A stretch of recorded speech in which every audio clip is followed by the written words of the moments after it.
নমস্কার দর্শক বন্ধু 2025-এর শুরু থেকেই আমরা হসপিটাল সেক্টর নিয়ে খুব বুলিশ ছিলাম। এই ইউটিউব ভিডিওতেও অনেকবার বলেছি বা আমরা আমাদের পেড মেম্বারসদেরও রেকমেন্ডও করেছি। তো সেই রেকমেন্ডেশন থেকে যেমন যথার্থ হসপিটাল এই 2025-এ খারাপ মার্কেটের মধ্যেও মোর দ্যান 100% রিটার্ন কিন্তু দিয়েছে। এবার এই 100% রিটার্নটা বড় কথা না, বড় কথা হচ্ছে যে কি র্যাশনাল বা কি লজিক নিয়ে সেই রিটার্নটা আসছে কি আসছে না।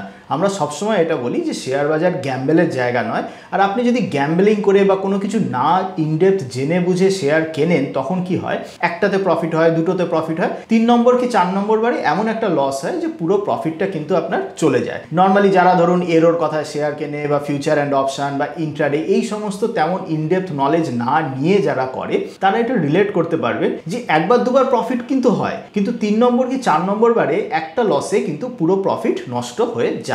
তো সেইটা যাতে না হয় তার জন্য খুব ইম্পর্টেন্ট র্যাশনাল, খুব ইম্পর্টেন্ট লজিক, ফান্ডামেন্টালস ফলো করে সিস্টেমেটিক ওয়েতে ইনভেস্টমেন্ট করা। আর এই সিস্টেমেটিক ওয়েতে কিভাবে ইনভেস্টমেন্ট করতে হয় সেই সম্বন্ধে নলেজ এবং অ্যাওয়ারনেসের জন্যই এই সমস্ত ইউটিউব ভিডিও। তো এই হসপিটাল সেক্টর নিয়ে যেমন আমরা বলেছিলাম, আজকে আমরা আরেকটি সেক্টর নিয়ে আলোচনা করব, সেটা হচ্ছে ডায়াগনোসিস সেক্টর। ডায়াগনোসিস সেক্টর একটা হেলথ কেয়ার সেক্টরই একটা পার্ট। হেলথ কেয়ারের আন্ডারে আপনার হসপিটাল, ডায়াগনোসিস, মেডিকেল ডিভাইস এবং আরো অনেক কিছু রয়ে গেছে। তো আজকে আমরা এই ডায়াগনোসিস সেগমেন্ট নিয়েও কিন্তু আমরা যথেষ্ট বলিশ। এখান থেকেও আমরা একটি স্টক আমাদের পেড মেম্বারদের জন্য রেকমেন্ড করা হয়েছে। তো এই ডায়াগনোসিস শেয়ারের অ্যাডভান্টেজ কি, ডিসঅ্যাডভান্টেজ কি, কি কি শেয়ার রয়েছে এবং কি কি জিনিস দেখে ইনভেস্টরদের ইনভেস্ট করা উচিত, সেই সমস্ত কিছু নিয়েই আজকের ভিডিও। আমি প্রসেনজিৎ পাল 2010 সাল থেকে ইন্ডিয়ান শেয়ার মার্কেটে একজন অ্যাক্টিভ ইনভেস্টর এবং ফুল টাইম ইনভেস্টর, এবং আমাদেরই কোম্পানি পল অ্যাসেট সেটা রিটেল ইনভেস্টরদের জন্য ইকুইটি অ্যাডভাইজারি সার্ভিস প্রোভাইড করে থাকি,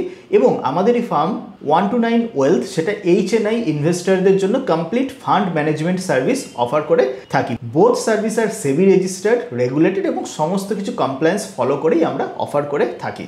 ডায়াগনোসিস শেয়ার নিয়ে বলতে গেলে প্রথমে আপনাদের এটা বুঝতে হবে যে ডায়াগনোসিসের প্রাইমারি দুটো শাখা রয়েছে বা দুটো ডিভিশন রয়েছে। এক হচ্ছে প্যাথোলজি অ্যান্ড আরেকটা হচ্ছে রেডিওলজি। তো কি এই জিনিস? খুব সিম্পল। প্যাথোলজি মানে হচ্ছে ব্লাড টেস্ট, যেগুলো আপনারা খুব প্রায় হয়তো প্রিভেন্টিভ ব্লাড টেস্ট প্যাকেজের মাধ্যমে করে থাকেন, বা কারোর যদি কোনো শরীর খারাপ হয় ব্লাড টেস্ট করতে দেওয়া হয়। তো এই সমস্ত ব্লাড টেস্ট এই জিনিসগুলোই হচ্ছে প্যাথোলজির মধ্যে আসে। এবার আপনি কি জানেন এই প্যাথোলজি বা এই ব্লাড টেস্ট সেগমেন্টটা কিন্তু বেশ প্রফিটেবল। কেন না, ধরুন ব্লাড স্যাম্পেল আপনার নেওয়া হলো, ধরুন হিমোগ্লোবিন, কোলেস্টেরল এই সমস্ত টেস্ট করার জন্য 10টা ব্লাড স্যাম্পেলের টেস্ট করতে যতটা খরচা, মোটামুটি 100টা ব্লাড স্যাম্পেলেরও টেস্ট করতে সেই একই রকম খরচা। এর মানে এইটাই যে যত বেশি কোনো কোম্পানি টেস্ট করতে পারবে তো তার তত বেশি প্রফিটেবল, কারণ ইনক্রিমেন্টাল টেস্টের খরচা খুব কম। তো এই কারণে এই ডায়াগনোসিসের প্যাথোলজি ডিভিশন এটা হচ্ছে ভলিউম গেম, যেখানে যত বেশি টেস্ট হবে সেখানকার কস্ট তত কমবে, তত কোম্পানি প্রফিটেবল হবে। এবং এই কারণে দেখবেন প্যাথোলজি কি হয়, কালেকশন পয়েন্ট প্রচুর থাকে। ধরুন বাড়ি থেকে আপনার কালেকশন হচ্ছে, ছোটখাটো সেন্টার থেকে কালেকশন হচ্ছে, প্রচুর জায়গা থেকে একটা কোম্পানি ব্লাড স্যাম্পেল কালেক্ট করে তাদের একটা শহরে একটা সেন্ট্রালাইজড ল্যাবে পাঠায়। সেই সেন্ট্রালাইজড ল্যাবে কিন্তু সমস্ত টেস্টিং হয়। তো অবভিয়াসলি হাইলি প্রফিটেবল এবং ভলিউম গেম। কিন্তু প্রবলেম একটা এই সেগমেন্টে হয়েছিল এইটাই যে কোভিডের পর প্রচুর ডিপ পকেট প্লেয়ার, যেগুলো VC funded new age startup, এরা মার্কেটে ঢুকে মার্কেটটাকে ডিসরাপ্ট করে দেয়। খুব কম প্রাইসে প্যাকেজ সিস্টেম চালু করে প্রিভেন্টিভ হেলথ কেয়ার নিয়ে আসে। হোম ভিজিট করে খুবই কম টাকায় আপনার বেশ ভালো রকম service, A to Z tracking থেকে ভালো রিপোর্ট সমস্ত কিছু দেওয়ায় একটা কস্ট কম্পিটিটিভনেস যে ব্যাপারটা আগে ছিল সেটা অনেকটা ইম্প্যাক্টেড হয়। প্রাইসিং ওয়ার কিন্তু একটা চলতে থাকে। কিন্তু মজার ব্যাপার হচ্ছে যে এই এত প্রাইসিং ওয়ারের পরেও অনেক ছোটখাটো কোম্পানি বন্ধ হয়ে যায়, কিন্তু মোস্ট অফ দ্য বড় বড় কোম্পানি কিন্তু তারা প্রসপার করে। প্রচুর, যেমন ইন্টারনেট বেসড কোম্পানি থাইরোকেয়ার বলুন, 1mg বলুন, ফার্মিজি, এই সমস্ত কিছু দেখবেন কিন্তু একটা খুব ভালো কম্পিটিটিভ প্রাইসে দিচ্ছে। কিন্তু মজার এবং অ্যাট্রাকটিভ ব্যাপার এইটাই, বা ইনভেস্টরদের জন্য অ্যাট্রাকটিভ খবর এইটাই যে এত প্রাইস কাটের পরে, এত প্রাইসিং ওয়ারের পরেও, দাম এত কমে যাওয়ার পরেও সমস্ত কোম্পানি এই প্যাথোলজি ডিভিশনে কিন্তু আজও 25 to 30% operating profit margin earn করছে।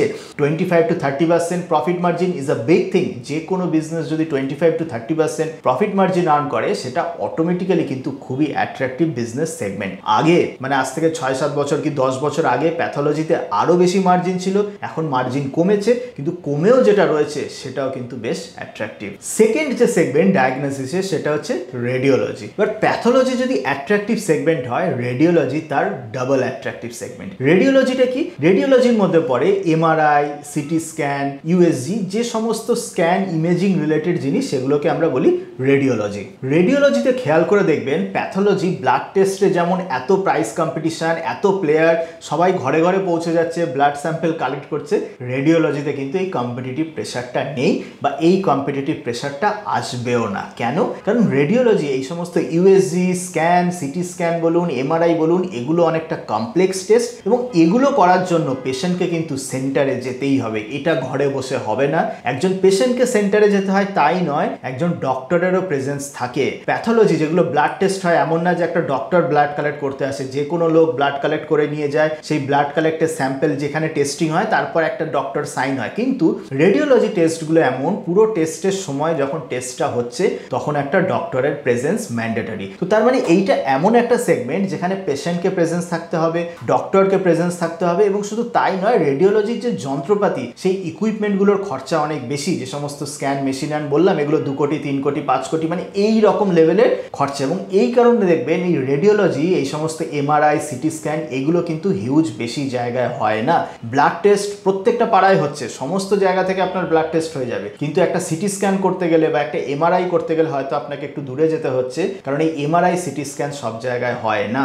এবার বলি, এই এমআরআই সিটি স্ক্যান এই সমস্ত রেডিওলজি টেস্টে কোম্পানিরা প্রফিট মার্জিন প্রায় 45 to 50%, মানে বুঝতে পারছেন কোথায় প্যাথোলজিতে 25-30% প্রফিট মার্জিন, আর এখানে অপারেটিং প্রফিট মার্জিন 45 to 50%। এতটাই অ্যাট্রাকটিভ, লেস কম্পিটিটিভ, এবং সুদূর ফিউচারেও মনে হচ্ছে না তো কোনো ফিউচারে এই সেগমেন্টটা কোনোভাবে ডিসরাপ্টেড হবে, কারণ due to the nature and due to the complexity of those test. তো তাহলে বুঝে গেলেন ডায়াগনোসিসে প্যাথোলজি সেগমেন্ট যেমন অ্যাট্রাকটিভ, রেডিওলজি আরও বেশি অ্যাট্রাকটিভ। তো এই কম্বাইন্ড দুটো সেগমেন্ট কিন্তু ডায়াগনোসিসের বেশ যথেষ্ট অ্যাট্রাকটিভ সেগমেন্ট। ইকুইটি ইনভেস্টর বা শেয়ার হোল্ডারদের জন্য তাহলে ডায়াগনোসিস সেগমেন্টে ইনভেস্টমেন্ট করার অ্যাডভান্টেজ কি কি? প্রথম অ্যাডভান্টেজ হলো সেগমেন্টটা সামহাট রিসেশন প্রুফ। মানে ধরুন গ্লোবাল ট্রেড ওয়ার, ওদিকে আমেরিকার সঙ্গে ইন্ডিয়ার কি হচ্ছে না হচ্ছে, ম্যাক্রো ইকোনমিক সিচুয়েশন কি হচ্ছে, তেলের দাম বাড়ছে কমছে, ইন্টারেস্ট রেট, এই সমস্ত থেকে এই সেগমেন্টটা কিন্তু সামহাট ইনসুলেটেড। কারণ মেডিকেল সেগমেন্ট এমন যে মানুষের রিকোয়ারমেন্ট হলে মানুষ টেস্ট করাতে বাধ্য, ডক্টর প্রেসক্রাইব করলে ডক্টর টেস্ট করাতে বাধ্য। তো এই কারণে এই সেগমেন্টটা কিন্তু সামহাট রিসেশন প্রুফ সেগমেন্ট, যার গ্রোথ কিন্তু মোটামুটি চলতেই থাকবে irrespective of anything. Second advantage হলো যে despite competition very high margin. এই যে সমস্ত ডায়াগনোসিস প্লেয়ার তাদের সবারই অপারেটিং প্রফিট মার্জিন 30%, মানে 25, 30, 35 এই রকম, কারোর 40। কারণ বুঝতেই পাচ্ছেন প্যাথোলজি রেডিওলজি যে দুটো সেগমেন্টই বললাম হাইলি প্রফিটেবল সেগমেন্ট, প্যাথোলজিতে কম্পিটিশন থাকা সত্ত্বেও 25 to 30% মতো মার্জিন, আর রেডিওলজিতে তো কম্পিটিশনও কম, খুবই হাই মার্জিন। তো ইনভেস্টারদের জন্য হাই মার্জিন সেগমেন্ট কিন্তু সব সময় অ্যাট্রাকটিভ। থার্ড অ্যাডভান্টেজ হলো huge headroom for the growth. এর মানে কি, আজও মানে এই সমস্ত মেট্রো যে সমস্ত সিটিতে আপনারা আছেন, তো সবাই আমরা জানি মেট্রো সিটিতে প্রচুর হেলথ কেয়ার, প্রচুর ডায়াগনোসিস সেগমেন্ট, কিন্তু যদি একটু টায়ার 2, টায়ার 3 বা কোনো স্মল ভিলেজ বা টাউনসে যেখানে চলে যান, যে সমস্ত জায়গাতেও কিন্তু দিন দিন মানুষের হেলথ কেয়ার নিডস বাড়ছে, সেখানে কিন্তু এই সমস্ত রেডিওলজি সেগমেন্ট বা এই স্ক্যান এমআরআই এগুলো সেন্টার কিন্তু এখনও তেমনভাবে পৌঁছায়নি। এগুলোর জন্য এখনও গ্রামের মানুষকে বা ছোট জায়গার মানুষকে কিন্তু শহরে আসতে হয়। তো তার মানে এই যে সেগমেন্টটা আছে, ব্লাড টেস্ট বলুন আর রেডিওলজি সেগমেন্ট বলুন, এখনও পেনিট্রেশনের চান্স হিউজ, এখনও গ্রোথ হেডরুম কিন্তু রয়েছে despite so many players. Metro market saturated হয়ে গেছে, মেট্রো সিটিতে প্রচুর প্লেয়ার, কিন্তু মেট্রোর বাইরে গেলে এখনও কিন্তু হিউজ গ্রোথ অপরচুনিটি। ইনভেস্টরদের জন্য ডিসঅ্যাডভান্টেজ কি আছে এই ডায়াগনোসিস সেগমেন্টে? ফার্স্ট অফ অল হচ্ছে হায়ার ভ্যালুয়েশন। অবভিয়াসলি যে কোনো সেগমেন্ট যদি যত বেশি অ্যাট্রাকটিভ হয়, তার কিছু কিছু প্লেয়ার অনেক বেশি হাই ভ্যালুয়েশন বা হাই পি মাল্টিপলে ট্রেড হয়। তবে বেস্ট পার্ট এইটা এমন নয় যে সমস্ত কোম্পানি হাই ভ্যালুয়েশনে আছে, কিছু কিছু কোম্পানি কিন্তু রিজনেবল ভ্যালুয়েশনে রয়েছে। আমরা আগেই বলেছি যে আমরা এই সেগমেন্ট থেকে একটা শেয়ার আমাদের পেড মেম্বারদের জন্য রেকমেন্ডেশন আছে, অবভিয়াসলি সেটা অনেক রিজনেবল ভ্যালুয়েশনে ছিল বলেই আমরা কিন্তু রেকমেন্ড করতে পেরেছি। হাই ভ্যালুয়েশনের একটা এক্সাম্পল ভিজা ডায়াগনোসিস বলে একটা শেয়ার আছে, সেই শেয়ারে কিন্তু তারা রেডিওলজি সেগমেন্ট থেকে বেশ প্রফিট আর্ন করে এবং তাদের অপারেটিং প্রফিট মার্জিন প্রায় 40% এর কাছাকাছি উইথ হিউজ গ্রোথ রেট। তো এত ভালো ফান্ডামেন্টালস, এত ভালো বিজনেস মডেল, তো তার শেয়ার কিন্তু প্রায় 60, 70, 75 এই লেভেল পিইতে সবসময় ট্রেড করে আসছে। তো তার মানে অবভিয়াসলি এই একটা আমাদের ডিসঅ্যাডভান্টেজ যে মোস্ট এফিশিয়েন্ট যেটা প্লেয়ার, বেস্ট প্লেয়ার কিন্তু বেশ হাই ভ্যালুয়েশনে ট্রেড করছে। সেকেন্ড ডিসঅ্যাডভান্টেজ বা রিস্ক হচ্ছে রেগুলেটরি রিস্ক বা রেগুলেটরি কনসার্ন। এই রেগুলেটরি রিস্ক এমন, এটা কেউ আগে থেকে প্রেডিক্ট করতে পারে না। মানে ধরুন আজ থেকে 1 বছর পরে কি 6 মাস পরে হঠাৎ করে গভর্নমেন্ট একটা রুল বের করলো যে সমস্ত টেস্টের একটা প্রাইস ক্যাপ করে দিল, যে এই সমস্ত টেস্ট এত টাকার বেশি কোনো সেন্টার চার্জ করতে পারবে না। এই রকম যদি প্রাইস ক্যাপিং হয়ে যায় বা কোনো রেগুলেটরি এমন কোনো একটা রুল বের করে দিল যাতে করে সমস্ত কোম্পানিরা এফেক্টেড হচ্ছে, তো তাহলে কিন্তু শেয়ার হোল্ডাররা এফেক্টেড হবে। এবং এটা এমন একটা রিস্ক, এটা আগে থেকে কেউ প্রেডিক্ট করতে পারে না। এই রিস্কটা নিয়েই ইনভেস্ট করতে হবে। এবার আমরা জানবো এই ডায়াগনোসিস সেগমেন্টে কোন কোন প্লেয়ার্স রয়েছে এবং শেয়ার কিভাবে বাঁচতে হবে। বেস্ট পার্ট এটাই, বেশি শেয়ার নেই, খুব অল্প কোম্পানিজই শেয়ার এইখানে লিস্টেড আছে। বা সেখান থেকে আপনারা কি কি দেখে শেয়ারগুলোকে চুজ করবেন সেইটা নিয়ে এবার আমরা আলোচনা করব। কিন্তু তার আগে এটা বলে নিই যে আমাদের কোম্পানি পল অ্যাসেট পেড অ্যাডভাইজারি সার্ভিস আমরা প্রোভাইড করে থাকি। কিন্তু এই অ্যাডভাইজারি সার্ভিসের দুটো বৈশিষ্ট্য হলো এইটা, যে অন্যান্য সমস্ত প্লেয়ার দেখবেন এই অ্যাডভাইজারি সার্ভিসে ডিসকাউন্ট দেয়, আমরা কিন্তু কোনো ডিসকাউন্ট দিই না। কারণ আমরা মনে করি discount is nothing but indirect way, যে এটা বলা আপনি তাড়াতাড়ি সাবস্ক্রাইব করুন। যদি এখানে কেউ বলে 20% discount for the next 2 days, 30% discount for 1 day, তো এমন নয় যে সার্ভিস প্রোভাইডার 20-30% একদিন পরে দাম বেড়ে যায়, কিছুই না। ওই ডিসকাউন্টগুলো দেওয়া মানে মানুষকে লোভ দেখানো, যাতে করে মানুষ তাড়াতাড়ি পেমেন্ট করে দেয়। আমরা চাই না যে কোনো মানুষ তাড়াতাড়ি আমাদের কাছে পেমেন্ট করুক। আমরা চাই যে কোনো ইনভেস্টর সমস্ত কিছু আমাদের ব্যাপারে জানুক, বুঝুক, 6 মাস 1 বছর যত দিন ইচ্ছা টাইম নিক, তারপরে সমস্ত কিছু সে জেনে বুঝে তবে যেন সাবস্ক্রাইব করে। আমরা আমাদের দিক থেকে কোনো রকম এফোর্ট দেব না, কোনো রকম আপনাকে টেম্পট করব না, অ্যাডভার্টাইজিং করব না যে যাতে করে আপনি জয়েন করুন। আপনার দিক থেকে সেই ইগারনেসটা থাকতে হবে, দেন আমরা বলি দেন ইটস ফাইন। তো এই কারণে আমরা কোনো রকম ডিসকাউন্ট দিই না। এবং সেকেন্ড একটা কথা, অনেকে মাঝে মাঝে মনে হতে পারে যে আমাদের হয়তো ফিস বেশি, আমরা মনে করি বেশি কিছু নয়। কিন্তু যদি কোনো ইনভেস্টরের সত্যি সত্যি মনে হয় যে অ্যাডভাইজারি সার্ভিসের ফিস বেশি, তাহলে আমরা বলবো তাদের ডিরেক্ট ইকুইটি ইনভেস্টিং ঠিকই না। কারণ তাদের জন্য মিউচুয়াল ফান্ড রয়েছে, মিউচুয়াল ফান্ডটা ওই ছোট ইনভেস্টরদের জন্যই বানানো যাদের 1 লাখের নিচে ক্যাপিটাল অ্যান্ড অল। আমরা সবসময় বলি অ্যাডভাইজারি সার্ভিসে আসতে গেলে আপনাদের ইনভেস্টেবল ভ্যালু বা আপনার পোর্টফোলিও ভ্যালু 3 লাখ কি অ্যাবভ হওয়া দরকার। কারণ 3 lakhs and above investable value বা পোর্টফোলিও ভ্যালু হলেই তবেই আপনি প্রপার বেনিফিটটা নিতে পারবেন। যদি তার কম যদি ভ্যালু হয় তো তাহলে মিউচুয়াল ফান্ডই বেস্ট, আমাদের এখানে সাবস্ক্রাইব করার কোনো দরকার নেই। অ্যান্ড ফাইনালি এমন আমি কিছু মাঝে মাঝে কমেন্ট পাই যে স্যার কি করে জয়েন করবো আপনাদের সার্ভিসে। দেখুন আমাদের ওয়েবসাইটে সমস্ত কিছু লেখা আছে, তো এই ওয়েবসাইট ভিজিট করে আপনাকেই সমস্ত কিছু পড়ে বুঝে জয়েন করতে হবে। যেমন বলেছি, আমরা আমাদের দিক থেকে আপনাকে কোনোভাবে অনুপ্রাণিত বা কোনো রকম টেম্পটেশন দেবো না জয়েন করার জন্য। যদি আপনি নিজে থেকে সমস্ত কিছু পড়ে যদি নিজের মধ্যে থেকে যদি জয়েন করার ইচ্ছা হয় তাহলেই করবেন, না হলে কিন্তু করবেন না। সার্ভিসের লিঙ্ক ডেসক্রিপশন বক্সে দেওয়া রয়েছে, সেইখানে আপনারা ওয়েবসাইটে গিয়ে সমস্ত কিছু পড়ে ধীরে সুস্থে দেন আপনারা কিছু ডিসিশন নিতে পারেন। এবার বলি ওই ডায়াগনোসিস সেগমেন্টে কি কি শেয়ার আছে। যেমন বলেছিলাম খুব একটা বেশি শেয়ার নেই। কারা কারা আছে? Doctor Lal PathLab, Thyrocare, Metropolis, Vijaya diagnosis, Suraksha, Krishna diagnosis, এরাই হচ্ছে প্রাইমারি প্লেয়ার। এবং এছাড়া খুব ছোটখাটো কিছু প্লেয়ার আছে, যেমন এসএমই সেগমেন্টে চন্দন হেলথ কেয়ার বলে একটা কোম্পানি আছে, নিদান আছে, এগুলো স্মল ক্যাপ, ডক্টর লাল চন্দনী ল্যাব, এগুলো খুব মানে মাইক্রো ক্যাপ সেগমেন্টে এরা রয়েছে। তো এই হচ্ছে মোটামুটি প্লেয়ার। এই সমস্ত শেয়ারের মধ্যে থেকে যখন কোনো ইনভেস্টর শেয়ার চুজ করবে তখন তাকে কি কি দেখতে হবে? ফার্স্ট দেখতে হবে সেই বিজনেস কতটা রেভিনিউ রেডিওলজি থেকে আর্ন করে। যেমন শুরুতেই বলেছি এই এমআরআই, স্ক্যান, এই সমস্ত radiology very high profitable business with high competitive advantage. তো অবভিয়াসলি যেই কোম্পানি যত বেশি পোর্শন অফ রেভিনিউ রেডিওলজি থেকে আর্ন করে সেই কোম্পানির কম্পিটিটিভ স্ট্রেংথ তত বেশি, সেই কোম্পানির মার্জিনও কিন্তু হায়ার হবে এবং সেই company is much preferred for investor. Second আপনাকে ফলো করতে হবে ইন্টিগ্রেটেড মডেল। ইন্টিগ্রেটেড মডেল মানে কি? একটা এক্সাম্পল দিয়ে, আপনারা সকলে জানেন অ্যাপোলো। এই অ্যাপোলো যদি আপনারা ভালো করে খেয়াল করে দেখেন, অ্যাপোলোদের নিজেদের তো হসপিটাল আছে ছেড়ে দিন, অ্যাপোলোর নিজেদের ক্লিনিক আছে। এবার সেই ক্লিনিকে ডক্টর বসছে, সেই ক্লিনিকে সমস্ত কিছু টেস্ট করছে, মানে প্যাথোলজি, রেডিওলজি সমস্ত টেস্ট করছে। এই কারণে অ্যাপোলোর ক্লিনিকগুলোতে টেস্টের দাম অনেক বেশি হওয়া সত্ত্বেও কিন্তু সবসময় পেশেন্টের অভাব থাকে না। তো এই যে অ্যাপোলো ক্লিনিকের মতো যে বিজনেস, মানে যাদের ইন্টিগ্রেটেড মডেল, মানে এমন নয় যে খালি টেস্টিং এর সেন্টার, এমন একটা সেন্টার যেখানে ডক্টর বসছে, সেই ডক্টর বসে টেস্ট লিখে দিচ্ছে, সেইখানেই টেস্টিং হয়ে যাচ্ছে। এই যে ইন্টিগ্রেটেড বিজনেস মডেল, সবসময় এই integrated business model is preferred. কারণ এই ইন্টিগ্রেটেড বিজনেস মডেলে কোম্পানিকে বেশি ডিসকাউন্ট দিতে হয় না। এবার এই বেশি ডিসকাউন্ট ছাড়াও কিন্তু পেশেন্টরা বা মানুষরা সেইখান থেকে করায়। কারণ আপনারা জানেন যে যদি কোনো পেশেন্ট অ্যাপোলো ক্লিনিকে ভিজিট করে, সেখানে ডাক্তার একটা এমআরআই বা এমন একটা স্ক্যান লিখে দিল, মোস্ট লাইকলি দাম বেশি হওয়া সত্ত্বেও সে কিন্তু সেই জায়গা থেকেই করিয়ে নেবে। কারণ একটা আর্জেন্সির ব্যাপার থাকে, এমন নয় যে মানুষ মানে অন্যান্য জামা কাপড় বা ইলেকট্রনিক্স কেনা নয় যে আপনি 10টা জায়গায়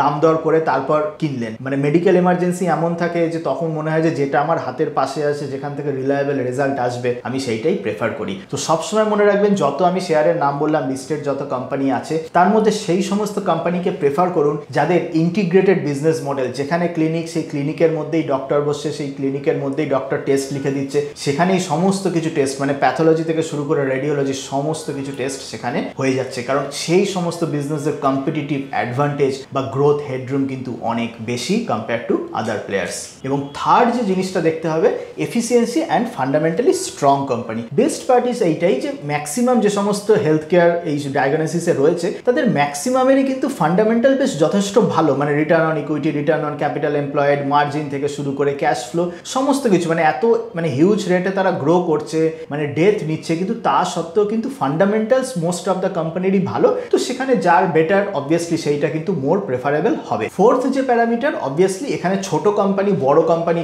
দুরকম কোম্পানি আছে। যেমন আমি বললাম এই চন্দন হেলথ কেয়ার, ডক্টর লাল চন্দানি, এগুলো হচ্ছে এসএমই লিস্টেড, নিদান খুবই ছোট প্লেয়ার। এবার এই চন্দন হেলথ কেয়ারের মধ্যে একটা অদ্ভুত জিনিস দেখলাম, চন্দন হেলথ কেয়ার কিন্তু ছোট প্লেয়ার হলেও কি হবে, এরা উত্তরপ্রদেশ মানে এমন একটা মার্কেটে ডমিনেট করছে যে উত্তরপ্রদেশের রুরাল বা টায়ার 2 মানে সমস্ত টাউনে বেশি প্লেয়ার নেই। তো সেখানে চন্দন হেলথ কেয়ার এই একটা ইন্টিগ্রেটেড মডেল চালাচ্ছে, মানে ওদের ফার্মাসি স্টোর আছে, ডক্টর ক্লিনিক আছে, আবার কিন্তু তার সঙ্গে টেস্টিংও হচ্ছে। মানে তারা বিজনেসটা মানে ফার্মাসি থেকেও যেমন আর্ন করছে, ডায়াগনোসিস থেকেও আর্ন করছে। এটা ঠিক, যদি 100% ডায়াগনোসিস থাকতো তো তাহলে তাদের প্রফিট মার্জিন আরো বেটার হতো। কিন্তু বেস্ট পার্ট এইটাই যে যেই ক্লিনিকে মানে পেশেন্ট ডক্টর দেখাতে আসছে, সেইখান থেকেই সে ওষুধ পেয়ে যাচ্ছে এবং সেখান থেকেই তার ডায়াগনোসিস হয়ে যাচ্ছে। এই মডেল যদি মানে চলে, এই মডেল যে কোনো টাউনে কিন্তু হিট হবেই, বা যে কোনো ইনভেস্টরদের জন্য কিন্তু সেইটা অ্যাট্রাকটিভ হবে। যে সমস্ত বড় কোম্পানি আছে, বড় কোম্পানিগুলোর মধ্যে থেকেও কিছু কিছু কোম্পানি কিন্তু এই ক্লিনিক, ডায়াগনোসিস এই সমস্ত নিয়ে চালাচ্ছে। এবং ক্লিনিক, ডায়াগনোসিস, ফার্মাসি তিনখানা যদি একসঙ্গে থাকে, ফার্মাসির জন্য মার্জিনটা একটু কমে যাবে। তো তাই ক্লিনিক আর ডায়াগনোসিস এই কম্বিনেশনটা কিন্তু বেস্ট। এবং ফাইনালি এই রকম প্লেয়ার দেখুন যে যদি যারা রিজনাল প্লেয়ার, যেমন চন্দন হেলথ কেয়ার বললাম, এরা হচ্ছে উত্তরপ্রদেশ বেস্ট প্লেয়ার। সুরক্ষা আপনারা সবাই জানেন যারা ওয়েস্ট বেঙ্গলে থাকে, তো তারা আমরা ওয়েস্ট বেঙ্গল বেস্ট এটা প্লেয়ার। বিজয়া হেলথ কেয়ার যেটা বিজয়া ডায়াগনোসিস হলো সাউথ ইন্ডিয়া বেস্ট প্লেয়ার। তো এই রিজনাল মানে ফোকাসড প্লেয়ারদের মধ্যে কি আসছে যে তারা ওই একটা রিজিয়নে কিন্তু বেশ ভালো রকম গ্রো করে তারপর তার আশেপাশে স্টেটে গ্রো করতে পারছে এবং গ্রোথ হেডরুমটা কিন্তু অনেক বাড়ছে। যেমন ডক্টর লাল প্যাথলাব, এটা হচ্ছে অবভিয়াসলি মার্কেট লিডার, মার্কেট লিডারের অ্যাডভান্টেজ রয়েছে, কিন্তু ডক্টর লাল প্যাথলাব সারা ভারতে এতটাই মানে ছড়িয়ে যে সেখান থেকে মানে মার্কেট পেনিট্রেশন করার মানে স্কোপটা একটু কম compare to other players. Thyrocare যেমন, তারা বেশি অনলাইন ফোকাসড মডেল। তো থাইরো কেয়ারের কি মোটামুটি সারা ভারতের যত মেট্রো বা যে সমস্ত টায়ার 1, টায়ার 2 যেগুলো মানে সিটিজ বা টাউন যাই বলেন না কেন, সেখানে কিন্তু তাদের বেশ ভালো পেনিট্রেশন আছে। তো অবভিয়াসলি তারাও আরো বেটার পেনিট্রেট করতে পারে, আরো যত পিন কোডে তারা বেশি ছড়াবে। তো এই রকম ভাবে এই যে মাত্র 7টা কোম্পানি আছে, তো 7টা কোম্পানিকে আপনারা একটা এক্সেলে বা একটা জায়গায় ফেলে দেখুন যে কে কোন এরিয়াতে ডমিনেন্ট, কে কত রেটে গ্রো করার চান্স আছে, কার বিজনেস মডেল কিরকম, মানে কে ক্লিনিকের সঙ্গে ডায়াগনোসিস চালাচ্ছে, কে খালি ডায়াগনোসিস চালাচ্ছে, কে অনলাইনে চালাচ্ছে, কে বেশি স্টোর থেকে মানে ব্রিক অ্যান্ড মর্টার সেন্টার্স থেকে চালাচ্ছে। তো এই সমস্ত কিছু যদি আপনারা ভালো করে দেখেন, যদি আপনারা এতে টাইম স্পেন্ড একটু বেশি করেন, আপনারা নিজেরাও কিন্তু এই সেগমেন্ট থেকে খুব ভালো শেয়ার চুজ করে কিন্তু ওয়েলথ ক্রিয়েশনের দিকে এগোতে পারবেন। আর অবভিয়াসলি যদি আপনাদের টাইম নাই থাকে, তো তখন তো কোনো অপশন নেই, আমাদের অ্যাডভাইসারি ফলো করতে পারেন, বা অ্যাডভাইসারি ফলো করারও যদি ইচ্ছা না থাকে মিউচুয়াল ফান্ড ও কিন্তু আপনারা ইনভেস্ট করতে পারেন। কমেন্ট সেকশনে জানাবেন যে ডায়াগনোসিস সেগমেন্টের কোন কোন শেয়ার থেকে আপনারা অলরেডি প্রফিট করেছেন বা কোন কোন শেয়ার আপনাদের পোর্টফোলিওতে রয়েছে। ডায়াগনোসিস ছাড়া আর কোন সেগমেন্ট নিয়ে আপনারা বলিস এবং কেন সেখান থেকে বলিস। আজকের মতো এই পর্যন্তই। ভিডিওটা ভালো লেগে থাকলে লাইক করে বন্ধুদের মধ্যে শেয়ার করতে পারেন। দেখা হবে অন্য কোনো দিন অন্য কোনো টপিক নিয়ে। ততদিন ভালো থাকবেন। Happy investing.